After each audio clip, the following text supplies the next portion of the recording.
Salve, salve família 3 pontos e a falta, bem-vindos a mais um vídeo. Meu nome é Felipe Racim e eu estou voando solo hoje, então peço o carinho um pouquinho extra de vocês para que a gente possa tocar esse vídeo muito bacana. Vamos destrinchar aqui a vitória, a primeira vitória do Los Angeles Lakers na temporada, que contou com uma performance incrível do papai LeBron no quarto e depois de secar a estreia lendária de Dame Lillard pelo Milwaukee Bucks. Mas antes de mais nada, gostaria de pedir encarecidamente que vocês curtam o vídeo, sigam o canal quem não segue ainda, ativem o sininho, porque tem muita gente dizendo que o YouTube não está entregando os vídeos para vocês, e ajude a gente a realizar o nosso sonho. Ajude a gente a chegar a 6 mil inscritos, é a meta mais próxima e além, né, porque deixaram a gente sonhar, família. Então, sem mais delongas, vamos pro vídeo. Família, o papai tá on demais. Senhor LeBron James, que quarto ontem, a gente foi dormir super tarde, mas super animado, super empolgado, porque foi um jogo de playoff, né? Não sei quanto a vocês, mas eu tô amando a intensidade dos jogos até agora. Até porque se tá assim na primeira semana, imagina como é que vai ser os playoffs, né? A impressão que a gente tá tendo é que cada jogo é uma final, então foi muito, muito legal ver a vontade, né, a intensidade com a qual os jogadores estavam ontem, queriam muito vencer. Foi um jogo bonito do Lakers? Na maior parte não, né? Ou melhor dizendo, pelos primeiros 3 quartos não foi. Mas no final do dia o que realmente importa é a vitória. E dado que o Suns jogou sem o Bradley Beal e o Devin Booker, a cobrança que o Lakers e principalmente o papai LeBron enfrentariam seria brutal. Vocês sabem, né? Então por isso que ganhar ontem era crucial. Tirar esse peso das costas e ganhar a primeira partida, principalmente em casa, era muito importante para os Lakers. E o LeBron levou isso muito pessoal, né? O embate dele contra o Kevin Durant. Isso foi claro. O Lakers entrou no quarto 12 pontos atrás do Suns, mas conseguiu, de alguma maneira, imprimir foco e agressividade o suficiente para tirar o ataque do Suns da zona de conforto e atropelou os caras. Foi 28-11 nesse último quarto, família, o que é um absurdo, né? Dado que do outro lado da quadra, eles têm ninguém menos que Kevin Durant, um dos atacantes mais prolíficos da história do jogo, né? Tudo bem, terminou com 39 pontos ainda, chutou mais de 50% de quadra, mas a verdade é que o Lakers forçou o Phoenix a errar 13 dos 14 arremessos e a cometer 10 turnovers só no último quarto. Foi um quarto muito mais físico do Lakers, com o KD principalmente, fizeram marcação dupla, tripla, e ele, por não ter mais 20 anos, sentiu cansaço. O KD forçou arremessos difíceis nesse último período e o Lakers cresceu muito por conta de alguns ajustes que eu, inclusive, tinha recomendado no último vídeo, né, analisando a derrota para o Nuggets. E o maior deles é que o Lakers tem um sério problema de hierarquia.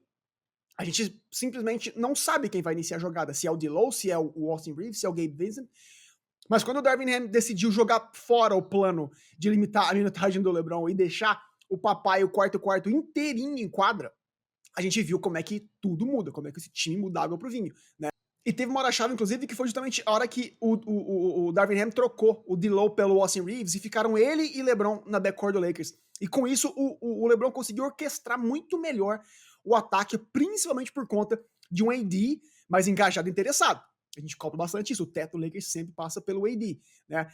Mas as duas jogadas mais marcantes do jogo para mim foram as bandejas do LeBron atacando o aro do Suns em altíssima velocidade, como ele fez a carreira inteira, né? Muito por conta de que ele chamava o AD pro pick and roll na cabeça do garrafão, tirava o Nurkic da área pintada e atacava o aro sem contestação alguma, né? Ou seja, ele sabia que o Suns não tinha altura nem fisicalidade suficiente no elenco para parar ele. E ele puniu os caras com isso, né? Dos 21 pontos do LeBron James, família, 10 foram no último quarto, quase metade. E isso mostra o tamanho do foco dele na etapa final. Também tenho que mencionar a partidaça do AD. 30 pontos, 13 rebotes, 3 blocos e 3 roubos de bola. Monstruoso na defesa, principalmente nesse último quarto derradeiro, mas para mim foi a agressividade dele que me chamou a atenção. Ele não fugiu do contato físico, teve 7 pontos chutando arremesso livre e fez 13 dos 30 pontos nesse último quarto, né? É um tipo de comprometimento que a gente cobra dele. Porque quando acontece, ele é um jogador top 5 da liga, ou pelo menos tem potencial para sê-lo, né? Tanto no defensivamente quanto ofensivamente, por ser um cara difícil de ser reproduzido na liga, de ser parado, porque ele é um big que tem características de um ala. ele tem agilidade nos pés de um ala, né? E se ele consegue encaixar esse arremesso dele, esse mid-range dele, que tá descalibrado já há um tempo, eu acho que o teto, de novo, do Lakers tende a subir um pouquinho mais ainda.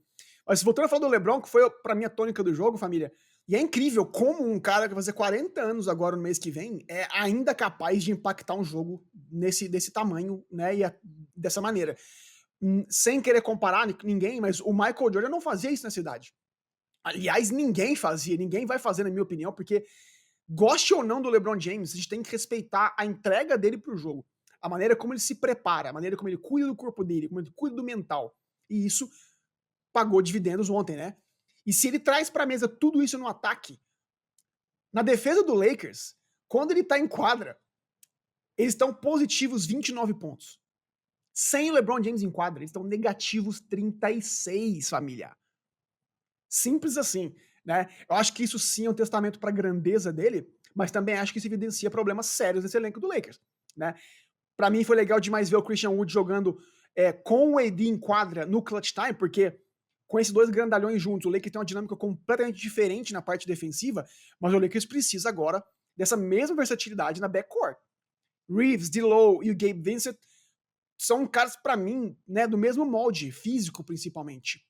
Né? Então eu não me espantaria se o Lakers fizesse um pacote ao longo da temporada com o D'Lo, com o Rui Hachimura, que tem perdido um pouco de espaço no elenco, vai perder ainda mais quando o Vanderbilt voltar, para conseguir alguém que quebre linhas defensivas, principalmente quando o LeBron James não estiver em quadra. Para ter alguém que consiga fazer bom uso desses pick and rolls com o AD, ou com o Chris Wood, ou com o Hayes, sem o LeBron James em quadra. E é algo que, por exemplo, o Dennis Schroeder fazia muito bem. Critique ou não o cara, mas ele era o único cara que tinha esse drible, né? Essa velocidade na backcourt do Lakers. Então o Lakers vai precisar de alguém nesses moldes para enfrentar defesas um pouquinho mais físicas, né? Como, por exemplo, o Denver Nuggets. Né? O Jamal Murray, KCP, são armadores mais robustos, mais fortes, né? Então eles precisam de versatilidade para sonhar um pouco mais alto. Então é isso, família. Partidaça do vitória grande do Lakers. Vou dizer que foi uma partida muito impecável, mas foi uma vitória muito importante por tudo que eu mencionei. Vamos lá! A estreia de Dame Lillard por Milwaukee Bucks. Venceram o Philadelphia 76ers sem James Harden por apenas 1 ponto, mas quem não viu o jogo foi épico. Simples assim. Quem não assistiu, por favor, vá lá no YouTube, em algum lugar, veja pelo menos uma versão mais longa dos melhores momentos, porque valeu muito a pena. Vocês sabem que, antes de qualquer coisa, eu sou fãzaço, né, do jogo de basquete. Então, ver dois caras como Lillard e Giannis jogando juntos, né, enfrentando juntos o atual MVP da liga, do jeito que foi, com a intensidade que foi, né, com luta, com problemas de falta, com a torcida pegando fogo, cara, foi, assim, é bom demais, então eu sei que vocês vão entender, porque mesmo quem não torce para um desses times deve ter curtido assistir o jogo de ontem. Mas falando do que interessa, que estreia lendária, bicho, sabe? 39 pontos, 8 rebotes, 4 assistências, 4 bolas de 3, 17 de 17 da linha de lance livre e positivo 12 no plus-minus, gente. Eu confesso que no começo do jogo eu achei o líder um pouco perdido, né? A bola estava na mão do Giannis e ele ficava esperando a zona morta, mas foi exatamente quando o Giannis foi pro banco descansar que foi Dame Time, né? É claro que é só o primeiro jogo, mas ficou claro para mim que a gente vai ver mais a bola na mão do Lillard. É ele quem tem que iniciar essa ofensiva desse Bucks, né? As duas maiores corridas do jogo, não coincidentemente, foram justamente quando o Giannis estava no banco e o Lillard foi o principal ball-handler, né? Uma logo no primeiro quarto, em que o Lillard começou a pegar fogo, e a outra justamente no clutch time, no quarto quarto. E ele resolveu o jogo para o seu novo time numa noite em que o Giannis se envolveu muito cedo com o problema de falta, ficou muito tempo no banco, e o Middleton, por exemplo, também claramente sem ritmo, né? E numa noite também que o técnico estreava, né? O Griffin era assistente do próprio Nick Nurse que ele enfrentou na noite de ontem, novo treinador dos Sixers. Então, assim, teve muitos intangíveis em quadra ontem que influenciaram, mas que tendem a melhorar nessas arestas vão sendo paradas ao longo da temporada. Então, por isso que nesse contexto todo, a vitória para mim foi impressionante. além, né, mais do que a mera estreia do Lillard. Vocês sabem que eu sou fãzaço do Holiday, né? Mas eu tenho que dizer que eu não imagino que eles teriam vencido o jogo ontem com o Jrue Holiday em quadra, e é exatamente por isso que a troca para combinar Giannis e Lillard foi tão importante e impactante para a liga inteira. Nenhum desses caras até hoje jogou com alguém tão letal como o outro, né? E deu para ver ontem na partida que quando cortava a câmera para cara, para a expressão facial deles, os dois estavam vibrando, né? Podendo contar com a ajuda de tanta qualidade assim do clutch time, é algo que vai ser de muito problema para os adversários, principalmente nos playoffs, né? Claro que ajudou muito que o dono do time, o Giannis Antetokounmpo, é um cara tão altruísta, porque logo no primeiro jogo ele teve zero ego, cara. E foi curioso que nos momentos mais indecisivos do jogo, ele não apenas deu a bola pro Lillard, mas encorajou o cara ao longo do tempo todo. No banco, ele gritava, ele teve alguns cortes na hora dos timeouts em que ele falava pro Lillard, cara, faz o que você tá acostumado a fazer, fecha o jogo, ganha o jogo pra gente. Então, assim, é muito legal quando você tem um líder, quando você chega a qualquer lugar e o líder daquele lugar te recebe tão bem assim, te dá tanta confiança, faz toda a diferença. Então, assim, junta isso com o fato de que o Embiid, né, o melhor jogador do adversário, estava ocupado o jogo inteiro tentando marcar o Giannis, cara, os espaços foram abertos pro Lillard no perímetro, que hora matava a bola no step back three, que é a assinatura dele, hora penetrava, né, sofria falta, não fugiu do contato físico, e foi para ali do lance livre, aonde eu mencionei agora há pouco, ele foi impecável, foi perfeito, clutch demais, e resolveu o jogo pro Bucks, né. Acho que o Bucks é um baita contender, claro, né, tendo visto o Celtics também anteontem, eu fiquei preocupado com a falta de profundidade que o Mazzulla vai ter para aquele quinto titular, mas a diretoria do Bucks fez para mim um trabalho um pouco melhor e trouxe caras importantes para a rotação. Tô falando de caras como o Cameron Payne, tô falando de caras como o Jay Crowder, que já foram importantes ontem, mas também já tinha o McConnaughton lá, tinha o Bobby Portis lá, né? Trouxeram o Malik Beasley, que foi muito bem defensivamente ontem. Então, assim, na minha opinião, a única ressalva que eu traria para a mesa é justamente a falta de um reserva direto para o Brook Lopez. No momento, é o próprio irmão dele, né? É o Robin Lopez, mas eu acho que eles vão precisar de alguém mais confiável para eventuais embates contra o Nuggets, por exemplo, né? Que é um time extremamente físico. Outra coisa que me chamou atenção, por mais insano que o teto ofensivo do Lillard seja pro Bucks, eles vão ter que se desdobrar para suprir a carência defensiva do Jrue Holiday. Simples assim, né? Não dá para ter tudo. O Sixers chutou 46% de 3 ontem, quase 50%.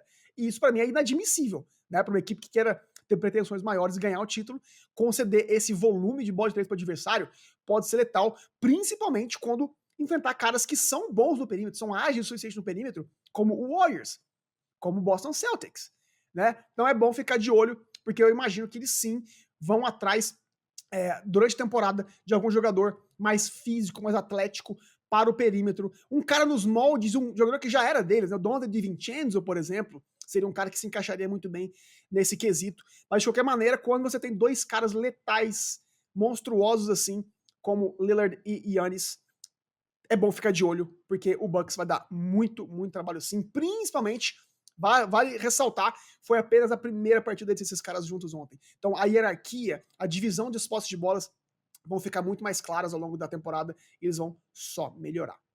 Família, então é isso. Chegamos ao final de mais um vídeo aqui. Agradeço você que chegou até o final do vídeo, aguentou o monólogo do ADM aqui. Se você ainda não curtiu o vídeo, curta o vídeo. Deixe um comentário. O espaço é de vocês. Siga o canal e nos vemos no próximo vídeo. Um abraço, bom fim de semana. Valeu!